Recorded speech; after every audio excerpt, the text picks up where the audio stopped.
بسم الله الرحمن الرحيم بسم الله الحمد لله حمدا كثيرا طيبا مباركا فيه كما يحب ربنا ويرضى. أشهد أن لا إله إلا الله وحده لا شريك له وأشهد أن محمدا عبده ورسوله الناصح الأمين.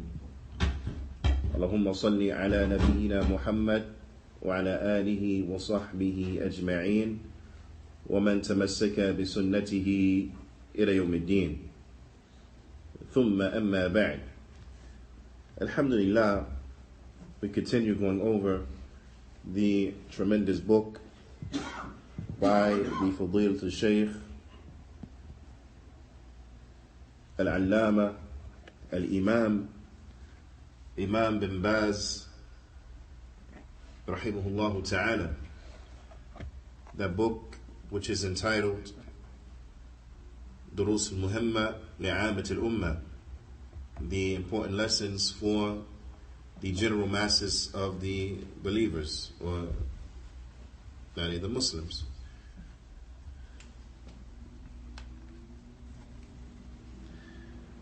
And we are going through this tremendous work by utilizing the explanation by the Fadilatul Shaykh Abdul Razak bin Shaykh Abdul Muhsin Al-Abbad Al-Badr Hafidhahumullah Ta'ala.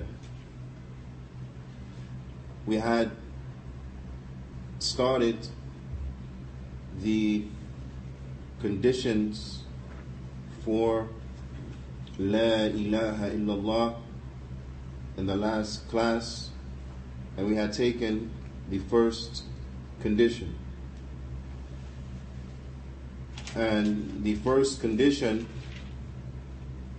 is ilm, knowledge.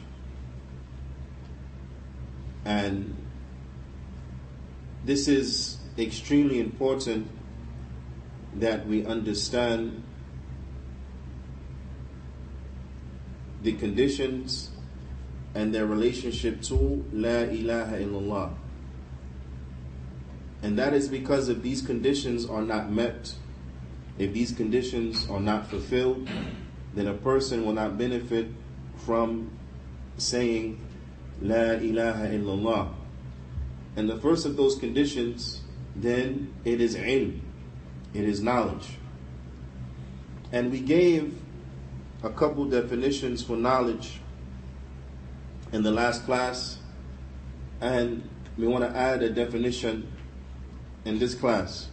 So it'll be 3 definitions that we have altogether. The first definition was that knowledge, ilm, it is قال الله قال رسول الله قال الصحابة. That knowledge is Allah said,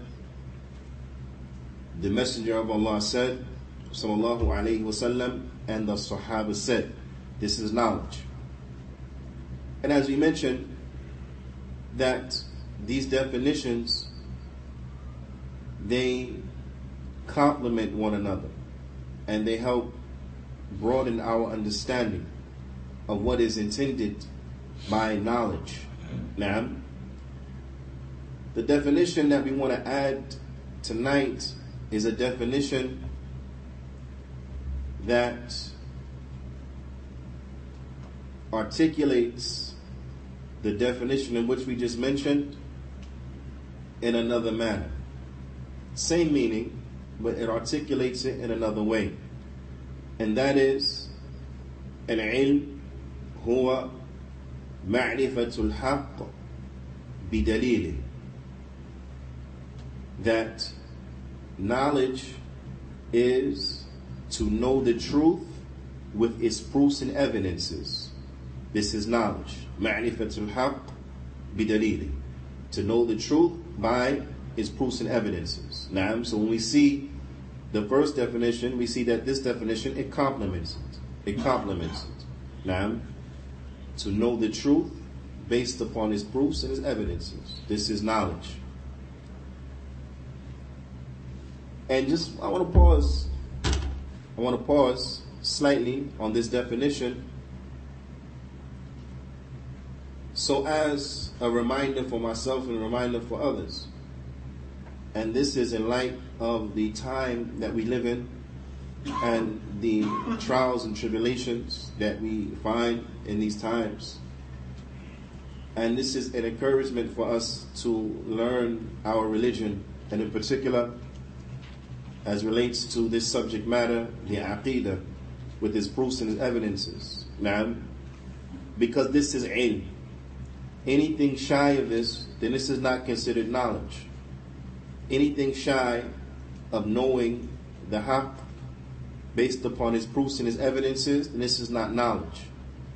And you will find this is the reason that the ulama, when they wrote the books dealing with the aqidah of Ahlul Sunnah wal Jama'ah, when you look at the ulama of Ahlul Sunnah, one of the distinguishing characteristics is that their books are filled with proofs and evidences. Now, and this is what is important. And we suffer in this time, as there had occurred in previous eras, where people are connected and they connect others to other than the proofs and the evidence. And this is an extreme problem, because this is what leads to ta'assub. This is what leads to bigoted following, and this is what leads to a taqleed. This is what leads to blind following, is when individuals are more concerned with other individuals than they are with Allah said, the Messenger said, the Sahaba said. Now, this is a tragedy. This is a tragedy. That individuals, you can bring them, Qala Allah, Qala Rasulullah, Qala Sahaba. This is the way of the Salaf. And their response to you is, but so-and-so said such and such. Now, this is a tragedy. But the reason is because they are being connected to individuals. This is the reality. Because they're being connected to individuals. Whereas we should be connecting ourselves to the text, to the book, to the sunnah, to the way of the salaf of this ummah, so on and so forth. Now, I want to mention that as relates to the issue of taqleed, and of course taqleed is the blind following of an individual without dalil, bila dalil, na'am, without proofs, without evidences. Following an individual without proofs and without evidences. This is taqleed. What taqleed? Akhu jahl. Taqleed is the brother of ignorance, as the ulama they mentioned. Taqleed is the brother of ignorance, as the ulama they mentioned. We have to stick to the truth.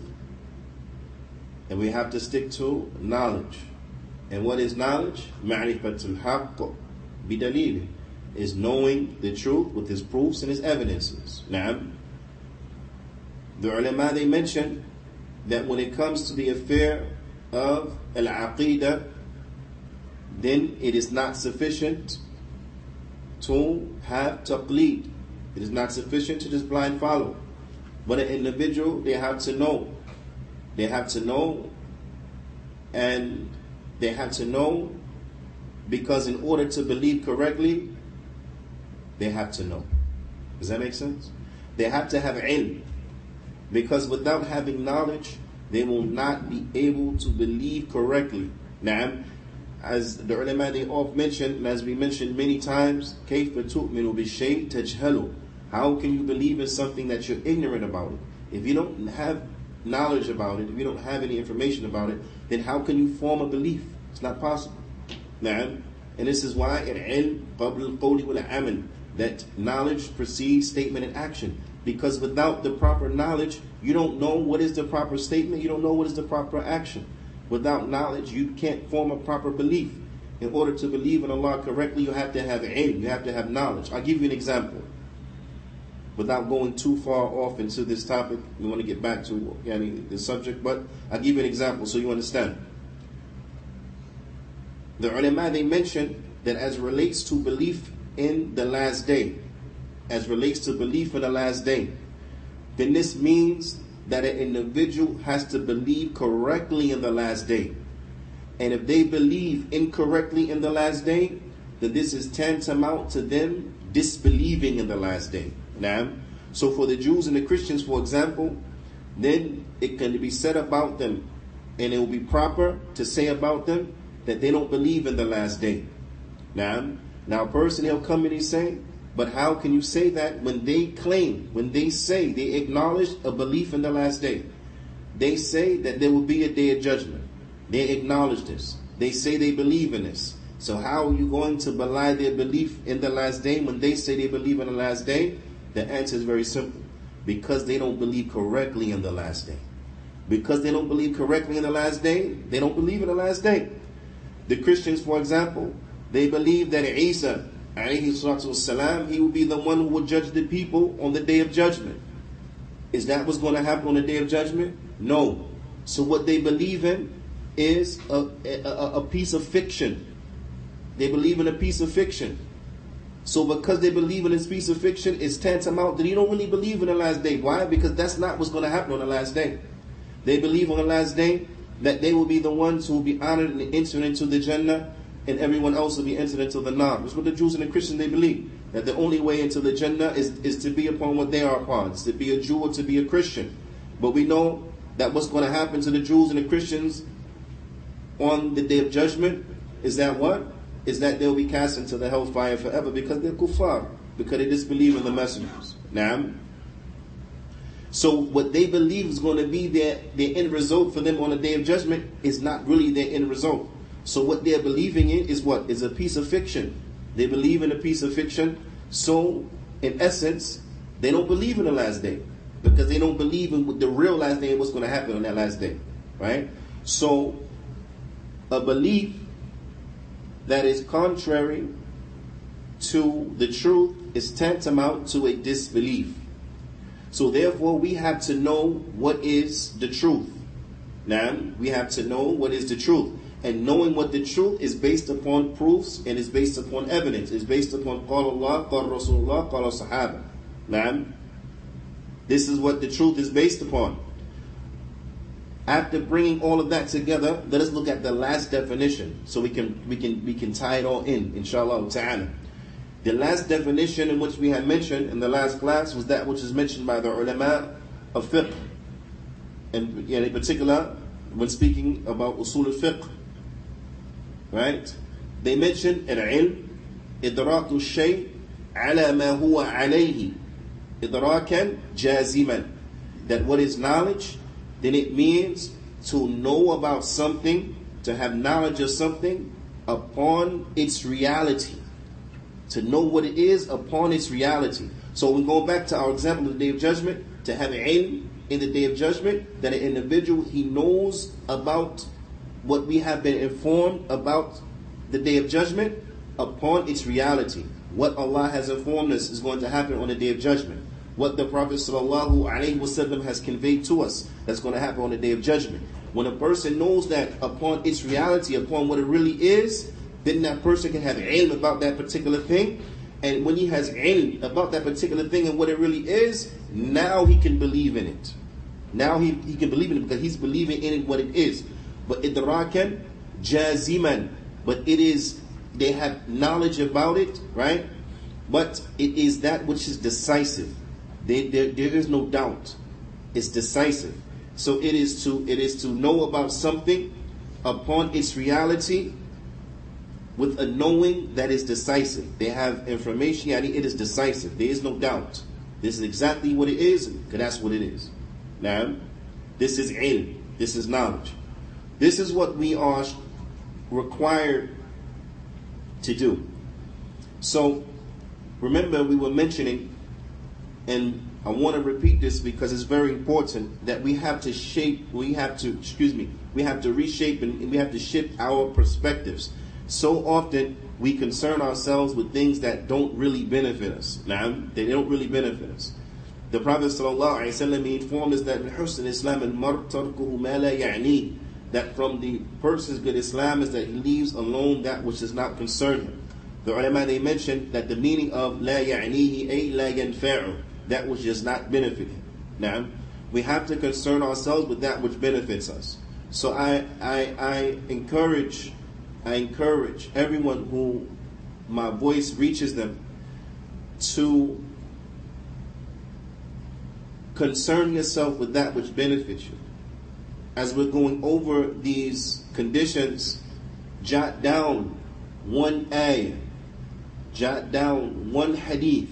Now, if there comes a number of ayat and a number of hadith for a particular point, then my encouragement is to jot down one of each, right? One of each, and to formalize your notes like this. So you'll have, for example, ilm, right? Now the definitions, now that you'll have that, and that's a separate portion of your notes, right? And anything that the Shaykh he mentions that jumps out to you, write that down as well. That's another section of your notes. But have a section in your notes that's based upon proofs and evidences. Now, so for example, you'll have knowledge, right? And then you'll have a verse which points to the fact that it is obligatory upon us to know and to have ilm about la ilaha illallah. So for example, the ayah from Surah Muhammad, verse 19, فَاعْلَمْ أَنَّهُ لَا إِلَهَ إِلَّا اللَّهِ. Now, so you'll have this ayah. So you have, for example, the first condition is knowledge. And then you'll have under that, the ayah, Surah Muhammad, verse 19, فَاعْلَمْ أَنَّهُ لَا إِلَهَ إِلَّا اللَّهِ. Why? It's daleel. It's daleel. Right? And then bring the hadith. من مات وهو يعلم أنه لا إله إلا الله دخل الجنة. That whoever dies and he has knowledge that none has the right to be worshipped in truth except Allah, he will enter into the Jannah. Naam. So then you have this hadith, Rawahu Muslim, that has been collected by Muslim. Naam. And it's from the hadith of Uthman bin Affan, radiyallahu ta'ala anhu. And then as relates to knowledge, that's all you wrote. That's it. You're done. Right? So you have knowledge. One ayah, one hadith. Boom, you got your delete. Ilm, that's ilm. Right? So now you say, the person they come and you say, the conditions of la ilaha illallah, the first one is ilm. You got to have knowledge. Then if you want to mention one of the definitions, you mention. This is what the definition of knowledge is. With delete, Allah said, the Prophet ﷺ said, done. Just bring one. That's it. Right? And this is how you build. And you start like this. And then maybe next time you go over it, you add another ayah, another hadith to the repertoire until you build it. You understand? But this is how, inshallah ta'ala, we should study. So that we have our proofs and we have our evidences. Because this is knowledge. This is knowledge. And this is what benefits us. This is what benefits us. Now, more than, the other stuff we be concerning ourselves with. But like this is what benefits us. Now, this is what benefits us. Right? This is important, the ilm. Why? Because we mentioned, the Shaykh he mentions that we have to have ilm, the knowledge, al-munafi al-jahl, the knowledge that will erase and will negate ignorance. And it was explained that jahl is of two types. Because if we're going to negate ignorance, we got to know, okay, what is ignorance? Right? What is ignorance? But in general, a person can say, well, ignorance is the opposite of knowledge, right? Yeah, that's true. That's true. But we broke it down that ignorance is of two types. There are two types of ignorance.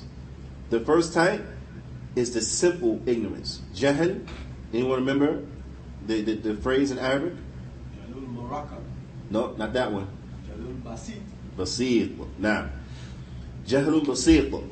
Now, Jahlul Basit, this is simple ignorance. Simple ignorance. And does anyone remember what is the definition for simple ignorance? No. Not knowing in totality. not knowing in totality. عدم إدراك بالكلية. They don't know it in totality. Now, so a person, for example, they say, how many raka'at is Fajr? And they say, I don't know. لا أدري. لا أدري. I don't know. So they don't know in totality. That's ignorance. But this type of ignorance is what? It's simple. It's simple. Why? Because it's easy for this individual to be taught. It's 2 rak'at. Now he knows. Right? It's simple. It's simple to erase this one. The other type of jahl, the second type is what? Jalul Moraka. Naam, jahl murakkab. This is compounded ignorance. Now what is this type of ignorance? This is what? Naam, to be aware of something upon other than its true reality. So this idrak ala wajh yukhalif ma huwa alayh. This is to know about something, right? Upon other than its reality. Upon other than its reality. So, for example of this, going back to Fajr, this is, if a person were to ask, how many raka'at is Fajr? And this person who has jahl murakkab, he says, arba raka'at. 4 raka'at. Now, of course this is wrong, because this is not the number of prayer units of Fajr, it's only 2. But this one comes and say, no, it's 4. So his ignorance is compounded. Why? Because he doesn't know, and he doesn't know that he doesn't know. Now, so jahl murakkab, the ulama, they say, huwa la yadri, wa huwa la ya'lam annahu la yadri. He don't know, and he don't know he don't know. Now, so this one, this ignorance now is compounded, right? And this type of ignorance is harder to remove, because it's filled with doubts, it's filled with misinformation. It's harder to remove, because a person earnestly and truly thinks he knows. He thinks he's upon something, but he's really not. So, having correct knowledge in La ilaha illallah is knowing about it, knowing its true meaning. Now, so in other words, a person having knowledge of it, it removes them from saying, I don't know what it means. But it also removes them from giving to it a false meaning. So they know what it really means. They know its true meaning. This is extremely important when dealing with La ilaha illallah, because if a person doesn't believe correctly what La ilaha illallah means, or if he doesn't know, correctly what La ilaha illallah means, then what does he believe? His belief is based upon misinformation. So then what? He has yet to believe in what La ilaha illallah really means. You understand what I'm saying? Because, for example, a person could say, or it could be said, if he believes, for example, that La ilaha illallah means La Rabba illallah, that there is no Lord except Allah, which we understand that's a portion of the meaning, but that's not the whole meaning. It's not the whole meaning. That's an aspect, but it's not the whole meaning. And that's not what is intended by La ilaha illallah, because what is intended by La ilaha illallah is the establishment of a tawheed and uluhiyyah, which by default all of the other categories of tawheed will be established. The tawheed al-rububiyyah wal asma wa sifat. But if a person believes that La ilaha illallah only points to a tawheed al-rububiyyah, then they have yet to believe in what La ilaha illallah really means and what it really points to. And what it really points to. So it could be argued into say, or who can guarantee that they will actually believe in what it really points to?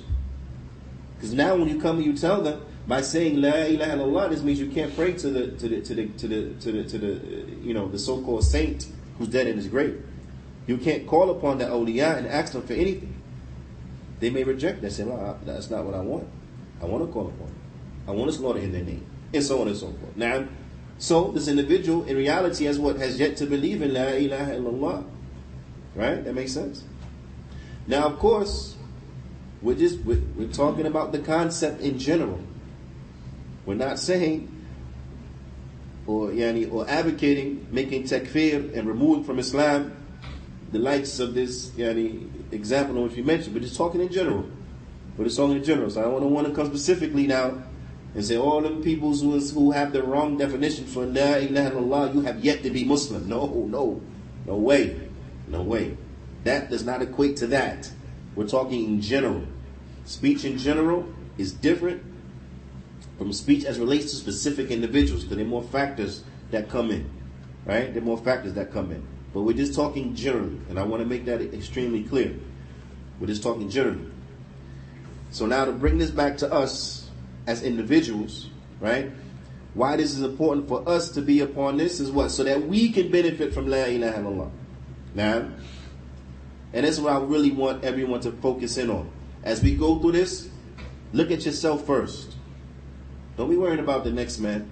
Worry about yourself first. Make sure you got it. And then, after that, your family. Then after that, who you can share it with, right? But I want you to look at yourself first. I don't want anyone to go through this and like, look at that, pointing fingers. No, point finger at yourself and make sure that you have it. Bidnillahi ta'ala. Now, because again, what's the stress and what's the emphasis? Making sure that we benefit. Making sure that we benefit from our life and our time here on earth, and then trying to convey that benefit to our loved ones, trying to convey that benefit to those who we have the ability to convey it to, bidnillahi ta'ala. Because at the end of the affair, what's the use of everyone else being saved if you yourself is destroyed? What's the use, right? That's like if the safina was coming, the boat was coming, because everything is about to be flooded. You make sure everybody else get on, and then you wave them goodbye as you drown. Person to say, that don't make sense. If I'm gonna help everybody get on the boat, I'm gonna make sure I got my seat on the boat too. Correct? Matter of fact, the wise person, what would he do? He'd be on the boat helping people get on. Not pushing them on it, but he be on it, helping them, pulling them up. Correct? So you know that you on it, you got your spot, and you're helping as many people as you can. Right? So this is what I want everyone, to really focus in on, is that which benefits them in their day-to-day life, that which helps them be better Muslims. You understand? Because rectification starts with the individual. Then it spreads out to the family, then it spreads out to the block, the neighborhood, the borough, then the country, then the world. But we got to start with what? We got to start with ourselves. Right? But so the next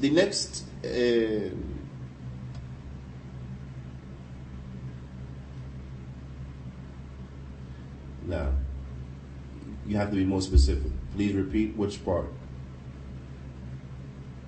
And I understand there's a delay, between here and there, but which part, inshallah ta'ala.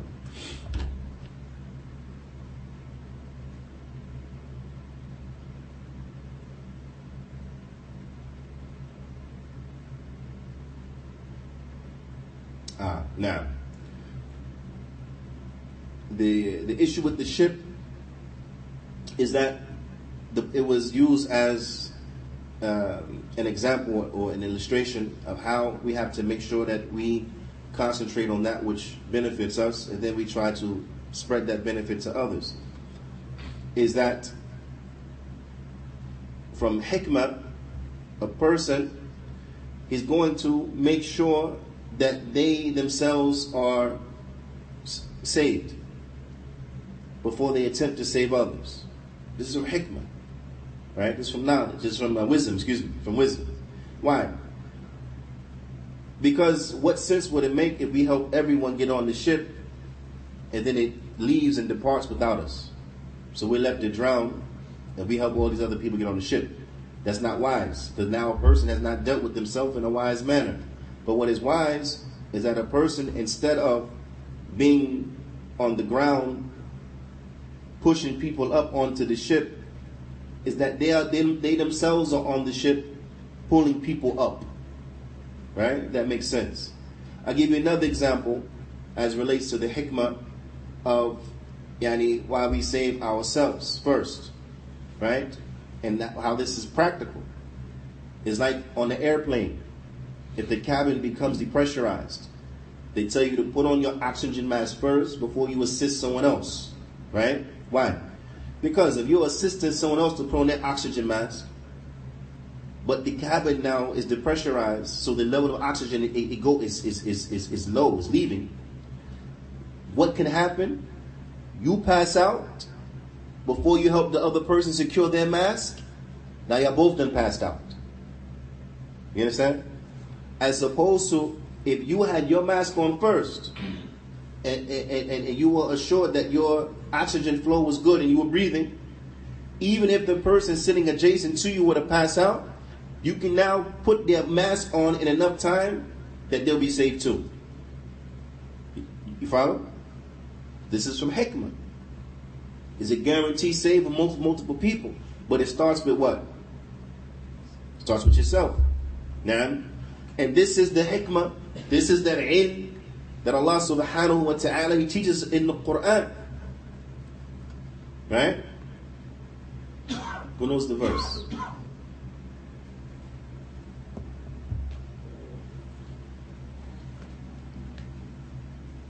No, it's not there.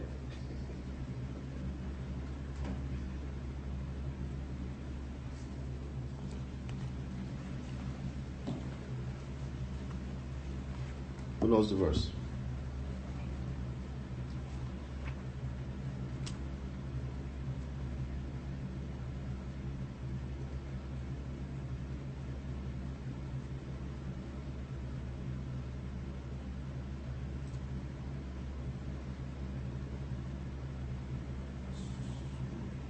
Even in English, it's fine. Surah Tahrim. That's what I'm looking for. Surah Tahrim. What ayah?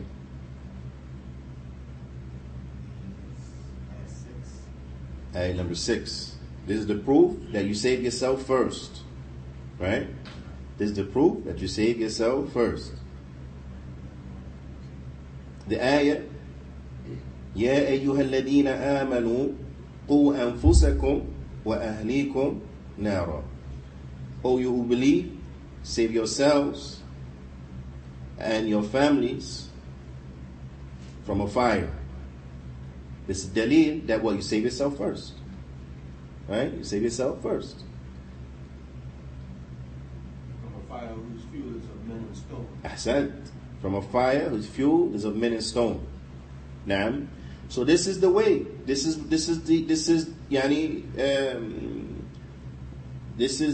reality.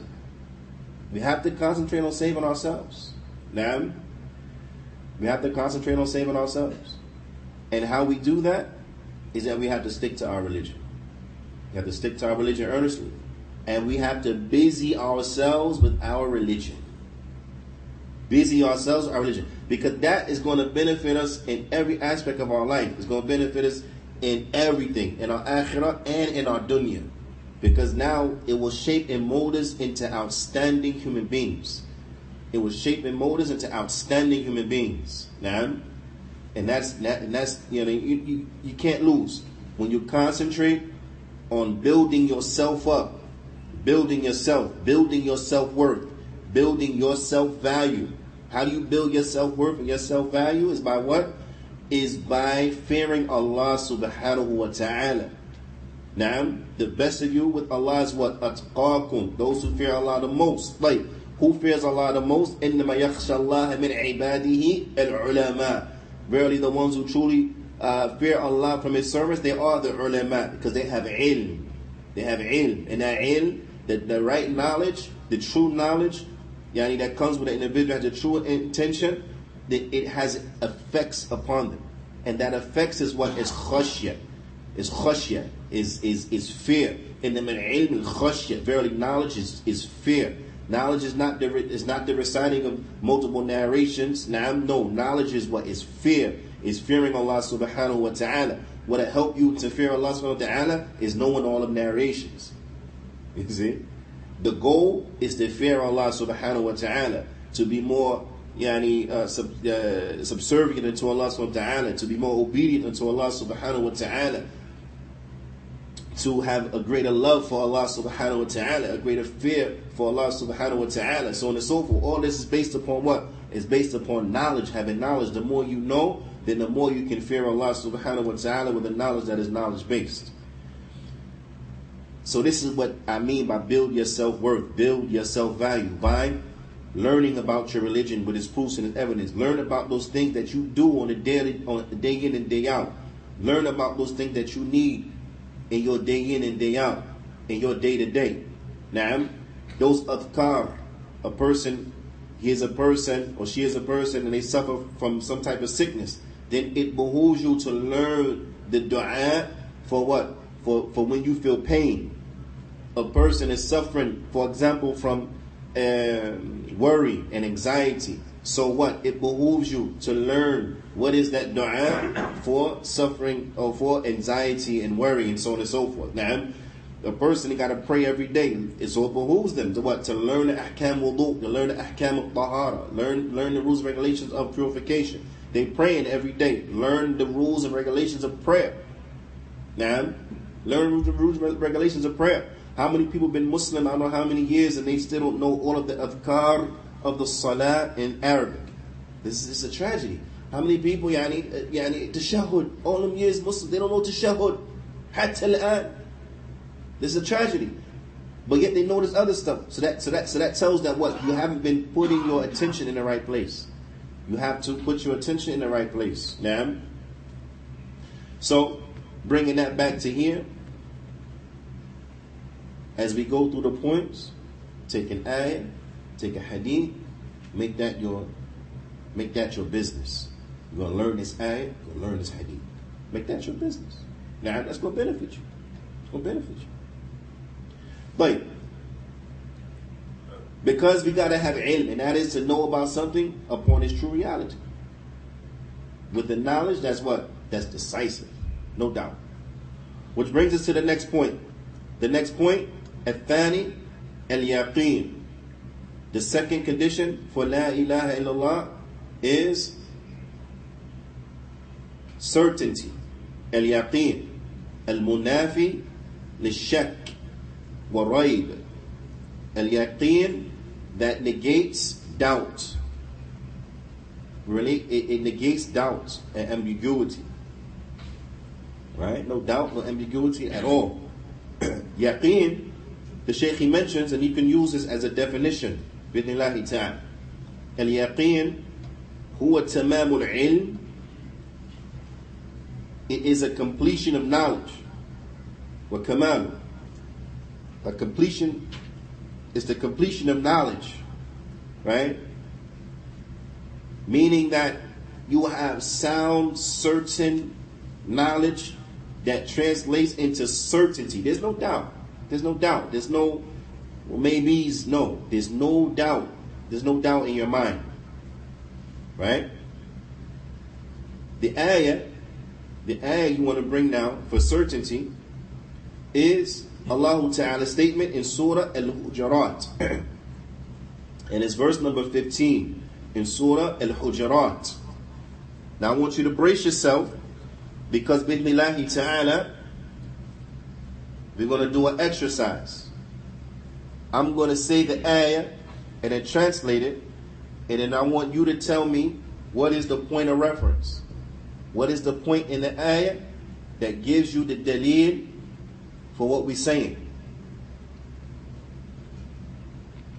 So again, you have to have certainty, right? You got to have certainty.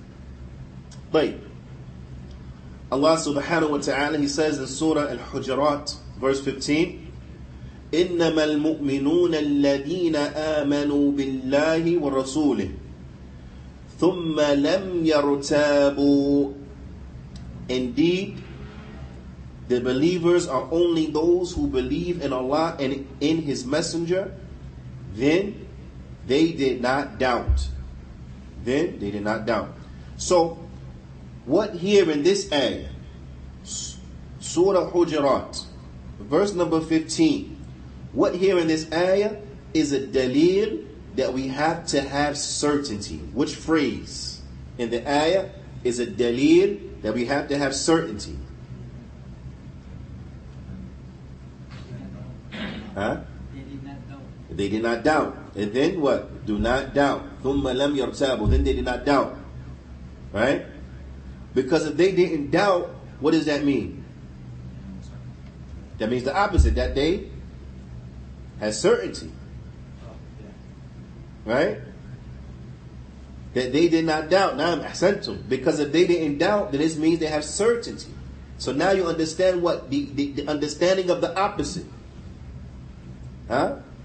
Now the understanding of the opposite is that what? If they didn't doubt, then that means they had certainty. Right? If they didn't doubt, then they had certainty. But ahsantum. But this is important. This is how you learn. You know what I'm saying? Because it's not enough that you can just say the ayah. Person, they say, okay, what's the dalil? The ayah. But then you ask a person, okay, how is the ayah dalil? I don't know. But it's there. No, we want you to know what it means and know where the proof is, so we understand. Because this is how we what? This is how we increase our what? Our value. This is how we increase our worth. You know what I mean? Like real for real. Right? Like, ahsantum. Sheikh Abdul Razak, he says, hey, he says this means ayaqanu walam yashukku. It means that they had certainty and they didn't doubt. فالإيمان والتوحيد لابد فيه من اليقين. He said iman, faith and tawheed, it is a must that there is certainty therein. والعقيدة الصادقة, and the true aqidah as-sahiha, that is authentic, we have to have certainty in that. نعم. وَرَبْطِ الْقَلْبِ عَلَى ذَلِكَ, and that we connect our hearts to that. We connect our hearts to that certainty. This is very important, that we connect our hearts to that certainty. Now, another reason that we got to concern ourselves with ourselves before we concern ourselves with somebody else is that what? Is that الْفَاقِدُ الشَّيْء لَا يُعْتِيهِ, is that a person who is deprived of something will not have the ability to give it. If you don't got it, you can't give it. Right? If you don't have it, you can't give it. How many times have we, maybe not the exact same statement or phrase, but we use a similar phrase. If someone asks us for something and we tell them what? I don't have it to give. I don't have it to give. It was an indication. If I had it, I'll give it to you. But I don't have it, so I can't give it to you. Right? So, if we ourselves don't have certainty, if we ourselves haven't reached certainty, haven't reached that certain knowledge about these things, and we know about them, and we're certain about them, if we don't have that, how can we share that with our children? Right? How can we share that with our children? How can we convey that to them? Right? If we ourselves don't have it, it's not possible. If we don't have it, we can't give it. But how important is it for us to convey that to our children? How important is that? Especially us here stuck in America, or those who are stuck in Kafir lands, right? How difficult is it here for an individual to maintain their Islam? It's hard. So many things they're being pointed to in different directions and pulled in different directions, and so many, lures. So many lures, right? I mean, yeah, lure. You know, like when you fish, the lure is shiny, right? Huh? It's shiny, like especially when you're fishing for bass, the lure, a lot of time they got sparkles in it and glitter. It's shiny, catch the eye of the fish. But it's a lure. What does that lure result into for the bass? Huh? What that bass get when he bite on that lure? Now he dinner. Right? So how did that lure work out for the bass? Not too good. Not too good. Because now he's dinner. Right? But this is the reality. It's shiny. But not everything that shines is gold. Not everything that glitters is gold. Correct? So it is important that with all these lures, all these temptations, all of these trying to pull the children away from Islam. Right? And then on top of that, you have the enemies of Islam and their plots and their plans. To try to reduce the Muslims to just being Muslim by name. Huh? Muslim by name. Right? All your ideas, your culture, your mores, everything is all kafir. But your name is Muhammad, so it's alright. You check Islam as your religion in the box, so it's okay. That's it. Let's do that. But where's the salah? Where's the siyam? Where's the signs of Islam upon a person? Where's the aqidah? Where's the proper aqidah? Huh? Gone. This is what society is calling us to. If you don't want to be a straight kafir, okay, you'll be a Muslim like this. Be a Muslim who believes the Jews and Christians are believers. They're going to go to Jannah. Right? Be a Muslim who believes you don't got to pray. Right? Be a Muslim who believes you can drink alcohol. Be a Muslim who believes you can smoke up on hookah and go to the clubs and have girlfriends and boyfriends and this and that. Be a Muslim who believes you could be transgender. Huh? Be a Muslim who believes you could be gay. Ya Salaam. You understand? You take away bit by bit by bit by bit by bit by bit by bit by bit by bit by bit by bit. Until what? Until there's nothing left. This is the reality. The iman, yes, it could go down until it depletes. Because iman, it raises and it decreases, right? But the ulama, the Salaf, they used to mention, وَيَنْقِصُ حَتَّى لَا يَبْقَ مِنْهُ شَيْءٍ, that it can decrease until nothing remains from it. This is something we got to be scared about. Like we don't believe. You understand what I'm saying? Because listen, from the aqeed of Ahl Sunnah wal Jama'ah is that iman, is that faith, is qawlun wa amalun wa i'tiqad, yazid wa yanqus, is that is a statement, an action, and a belief. It goes up, it goes down. That is iman. It goes up with ta'ah to Allah. It goes up when one is obedient unto Allah. It goes down with ma'asiyah. It goes down with sin and transgression. So we believe that what? This is the true belief, and this is the reality, is that iman goes up and it goes down. Iman increases and it decreases. Iman could decrease to a state where it's nothing left.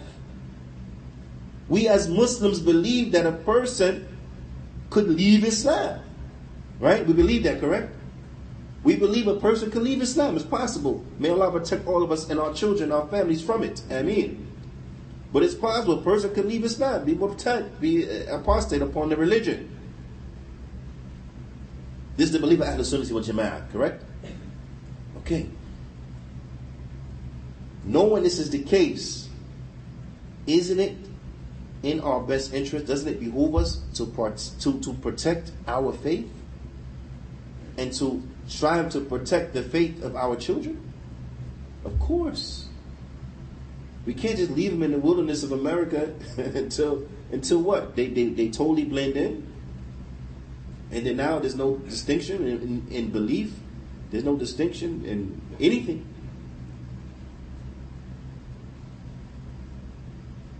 This is why I stress we really have to concern ourselves with ourselves and with our families. How many people have so much beautiful talk about this, talk about that?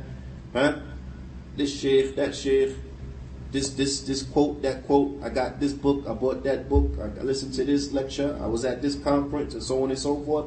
But then when you look at themselves, they are bankrupt. They are bankrupt. What is the benefit of you having that book and that book? What is the benefit of you knowing this sheikh or knowing the statement of that sheikh? What is the benefit of you memorizing that surah or memorizing those ahadith? Where's the benefit on you? You still get your character, you're morally bankrupt. Where's the benefit?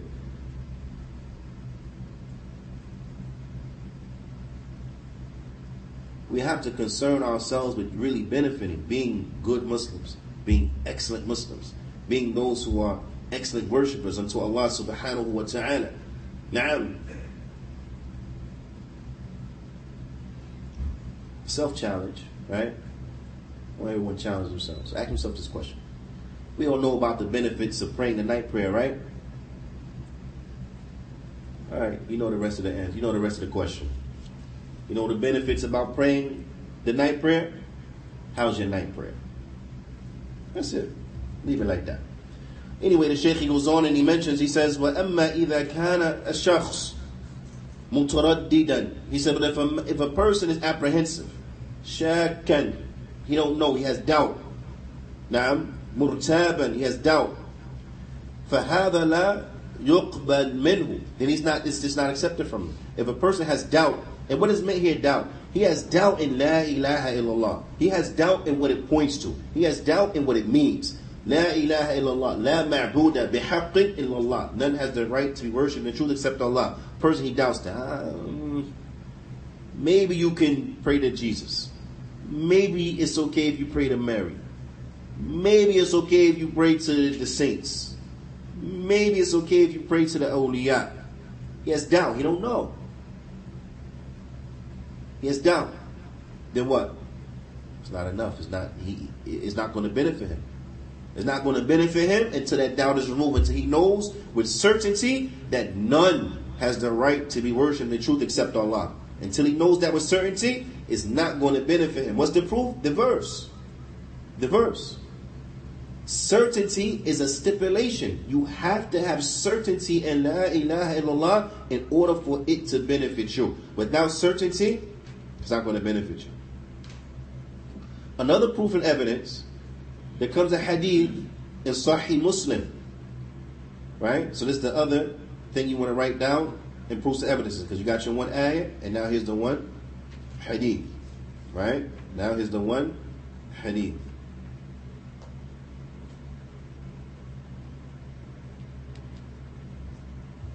Or the next hadith. You take your pick. You take your pick. And this one is on the authority of Abu Hurairah radiyallahu ta'ala anhu عن النبي صلى الله عليه وسلم أنه قال أشهد أن لا إله إلا الله وأني رسول الله لا يلقى الله بهما عبد غير شاك فيهما إلا دخل الجنة. The Prophet ﷺ, he said, I testify by witness that none has a right to be worshipped in truth except Allah, and that I am the messenger of Allah.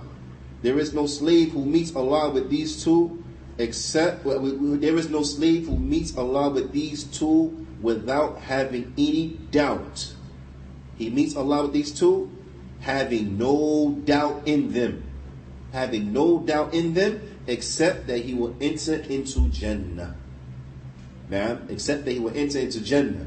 So you see here, فَاشْتَرَطَ الْيَقِينَ. So the Prophet ﷺ, he made a condition to have certainty. وَهُوَ انْتِفَاءُ الشَّكِّ. Certainty, which is the removal of doubt. Right? He made it a condition because he says that they meet whatever slave meets Allah with the shahada without having no doubt in it. Without having no doubt in it, except that they will be entered into the Jannah. With the hadith al-akhar, in another hadith. So for your hadith, you can take either this one that was aforementioned or the next one is about to come. Qala sallallahu alayhi wa sallam, the Prophet sallallahu alayhi wa sallam, he said, Man laqita min wara'i hadha al-ha'id yashhadu an la ilaha illallah mustayqinan biha qalbuhu فَبَشِّرْهُ بِالْجَنَّةِ. The Prophet ﷺ, he said, whoever you meet behind this wall and they testify that none has the right to be worshipped in truth except Allah, having certainty, being certain about it in their hearts, مُسْتَيْقِنًا بِهَا قَلْبُهُ, that his heart has certainty about that. If you meet anyone behind this wall and they say the shahada and their heart is certain about that, then give them glad tidings of Jannah. Then give them glad tidings of Jannah. This hadith has been collected also by Muslim and is also narrated on the authority of Abu Hurairah. Na'am. So between these two hadith, we see what clearly, that in order to benefit from La ilaha illallah, a person has to be certain about it. Na'am. فَلَا بُدَّ, the Shaykh he mentions, he says, فَلَا بُدَّ أَن تَكُونَ نَابِعَةً عَنْ يَقِينٍ مِنْ قَلْبِ قَائِلِهَا. So it has to emanate from certainty.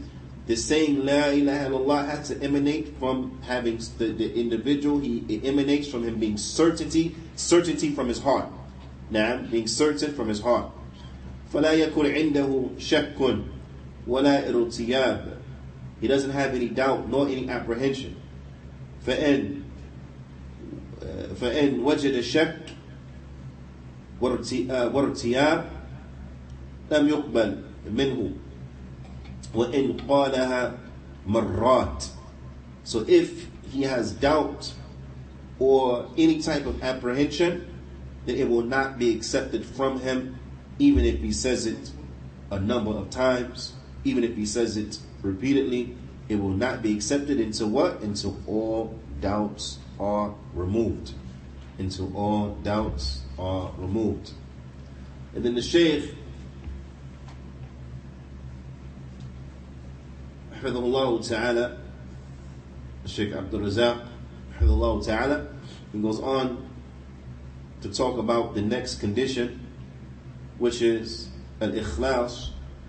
But bi'ithnillahi ta'ala, we will save that until the next class. فنكتفي بهذا القدر وصلى الله وسلم على نبينا محمد وعلى آله وصحبه أجمعين وجزاكم الله خيرا.